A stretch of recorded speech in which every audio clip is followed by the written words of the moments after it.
দর্শক আসসালামু আলাইকুম, আমি শহীদুল ইসলাম সজল আমার টিকটক চ্যানেলের পক্ষ থেকে আপনাদেরকে স্বাগত জানাচ্ছি। যে যেখান থেকে আমার এই ভিডিওটা দেখতেছেন সবাইকে আন্তরিক শুভেচ্ছা এবং অভিনন্দন, এবং অন্যান্য ধর্মাবলম্বী যারা আছেন তাদেরকেও শুভেচ্ছা। কথায় আছে, যার কোনো কালেই হয় না তার নাকি কিছুই হয় না। তো কথা বলতে চাই দর্শক এমন একজন প্লেয়ারকে নিয়ে যার বিশ্বকাপে এবার ভরাডুবি হয়েছিল, কিন্তু পরবর্তীতে কথায় আছে না, ভাগ্যের লিখন না যায় খণ্ডন। সে কিভাবে যে আসলে কামব্যাক করতে হয় সেটা হয়তো বা আসলে ভালো ভালো প্লেয়াররা বলতে পারে। দর্শক, কথা বলছিলাম এমন একজন অপরিহার্য প্লেয়ারকে নিয়ে যে পাকিস্তান টিমে দীর্ঘদিন যাবৎ সাপোর্ট দিয়ে আসছেন, দীর্ঘদিন যাবৎ সার্ভিস দিয়ে আসছেন, কিন্তু এইবারের ওয়ার্ল্ড কাপটা তার এরকম হতাশাজনক যাবে সেটা হয়তো বা সে চিন্তা করেন নাই কখনো, যার প্রভাব পুরো টিমের মধ্যে ছিল, টিমের উপরে পড়েছে।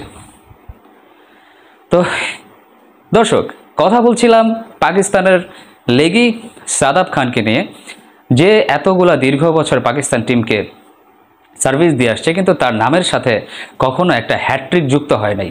হ্যাঁ দর্শক, এইবার কিন্তু লঙ্কান প্রিমিয়ার লিগে সেই কীর্তিটা ঘটিয়েছেন পাকিস্তানের লেগ স্পিনার সাদাব খান।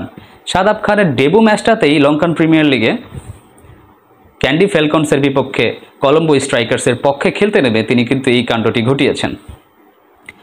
যে একজন প্লেয়ার যার পুরো বিশ্বকাপে একটা উইকেট ছিল না, সবগুলা ব্যাটসম্যানের আপনার রাগ যত পরিমাণ ছিল সব সাদাব খানের উপর দিয়ে গিয়েছিল। তো সাদাব খান যে আসলে এইভাবেও কামব্যাক করতে পারে সেটা না দেখলে, গতকালকের ম্যাচটা না দেখলে বোঝা যেত না।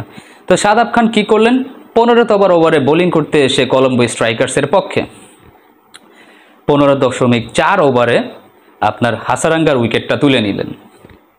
একটা দিয়ে শুরু হলো, দ্বিতীয়ত তার স্বদেশি ভাই সালমান আগা তাকে একদম ক্লিন বোল্ড করে দিয়েছেন, এবং তৃতীয় উইকেট শ্রীলঙ্কার একজন নিউ কামার বলতে পারেন, আমার নামটা সঠিক মনে আসতেছে না, মাফ করবেন, নিউ কামার, ওনাকে একদম এলবিডব্লিউ আউট করে তিনি এই কীর্তিটি করেছেন।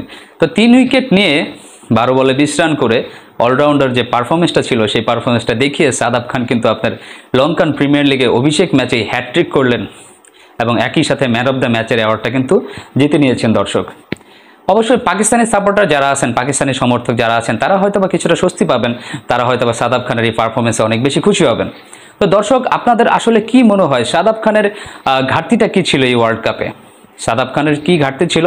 আমার কাছে মনে হয় সাদাব খান ফ্লাইটের ডেলিভারিটা একটু বেশি বেশি করেন, আর যে কারণে এখনকার যুগে যদি আপনি ব্যাটসম্যানদেরকে দেখেন, তারা এই প্রত্যেকটা ব্যাটসম্যান ফ্লাইটের ডেলিভারি পেলে লেগ স্পিনারদেরকে মোটটা কথা পিটিয়ে একদম সাইজ করে দেয়। এটা মানে সোজা বাঙালি ভাষায় কথা বললাম, পিটিয়ে একদম সাইজ করে দেয়, আমরা যেটা করি আর কি।